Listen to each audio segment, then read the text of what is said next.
দেখো বন্ধুরা, আমরাও কিন্তু যাওয়ার জন্য একদম প্রস্তুত হয়ে গেছি। সমস্ত কিছু গোছগাছ হয়ে গেছে। দুই একটা যেটা বেঁচে আছে সেটা শেষে বরমশাই করছে। আর যেহেতু সকালে আমি রান্না বান্না করেছি, তো গ্যাসের ওভেন আর কয়েকটা জিনিস রয়ে গেছে। আমি অনেকটা সকালে উঠেছি, যেহেতু রুপুর জন্য রান্না বান্না করতে হবে বলে আমি একটু আগে উঠে পড়েছি। আর এখানে আমাদের কেউ নেই যে রান্না বান্না এখানে করে দেবে যে আমরা খাবো। কারণ আমাদের এইখানটা সবাই চলে গেছে আগে থেকেই। তো সেই হিসেবে আমরাই পড়েছিলাম শেষে, যে যাইনি বলে। তো আমাদের কোয়ার্টারে এখন রং চলছিল বলে আমরা যেতে পারিনি। তো এখন সমস্তটা হয়ে গেছে। আর এই দেখো, একটা ছোট্ট গাড়ি চলে এসেছে, মানে জিনিসপত্র নিয়ে যাওয়ার জন্য। আর অনেকগুলো জিনিস আছে। আর যেহেতু এখানে সবাই চলে গেছে, তো বরমশাই সবাই হেল্প করেছিল তাদের জিনিস তুলে দেওয়ার জন্য। তো এখন তার কেউ এখানে নেই, সবাই চলে গেছে। তো সেই হিসেবে আমরা চারজনকে লোক করেছি জিনিস তোলার জন্য।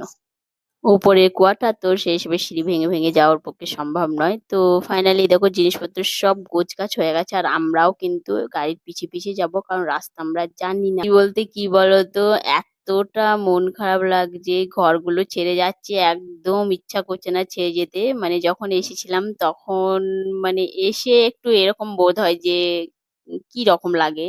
তারপর থাকতে একদম এতটা মন বসে যায় না, সেই জায়গা থেকে ছেড়ে আসতে একদম ইচ্ছা করে না।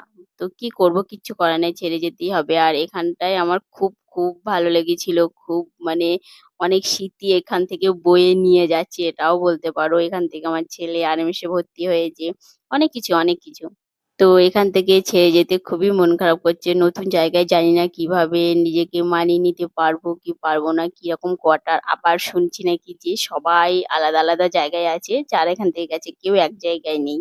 আবার নতুন করে গিয়ে সংসার পাততে হবে। আসলে এটা শুধু ফৌজে নয়, যাদেরই বদলি চাকরি, যারা বরদের সাথে বাইরে থাকে বা হাজবেন্ডদের সাথে, তো তাদেরকেই এই সব সমস্যার সম্মুখীন হতে হয়। তো সত্যি বলছি, কোয়ার্টারে এসে আমার তো মাথা খারাপ হয়ে গেছে। এতটা নোংরা, এতটা জঘন্য হয়ে চারিদিকটা পড়ে আছে। আমি খালি ভাবছি যে এখানে যে ছিল, মানে যে এই রুমটায় আগে ইউজ করে গেছে, সে কি খাবার খেত আর কি ফেলে ফেলে রেখে দিত, সেটাই মানে মনে হচ্ছে। মানুষ যে এত জঘন্য আর এত নোংরা হয়, মানে এই রুমটা এসে আমি বুঝতে পারলাম। আমরা কিন্তু কোনো রুম যখন ছেড়ে আসি, এরকম জঘন্য করে রেখে আসি না কোনো সময়ের জন্য। তো আমি রান্না বান্না তোমাদেরকে বললাম করে নিয়ে এসেছিলাম রুপুর জন্য। তো রুপুকে আমি আগে খাই দেবো, কারণ এখন বাজে তোমার প্রায় 11টা 10 20 কাছাকাছি। তো রুপুকে একটু খাই দেবো, তারপর পরিষ্কার পরিচ্ছন্ন করতে লাগবো। আর যা অবস্থা হয়ে আছে, একদিনের কাজ বলে মনে হয় না। তো বরমশাই আর আমি দুজন একসাথে মিলি সমস্তটা আজকে আজকে কিছুটা পরিষ্কার করার চেষ্টা করবো। বাদ বাকি কালকে যেহেতু রবিবার আছে, তো কালকের মধ্যে সমস্তটা আমরা কমপ্লিট করার চেষ্টা করব। এতদিন আমি বাইরে ঘুরছি, এই প্রথম আমি এই এত খবিশ এবং বাজে কোয়ার্টার পেলাম। তো এটাকে আমার সেট করতে বা ভালোভাবে ঠিকঠাক করতে কদিন লাগবে আমি জানি না, সত্যিই বলছি তোমাদেরকে। এত জঘন্য এবং নোংরা কোয়ার্টার আমি কোনো দিনের জন্য মানে থাকিনি।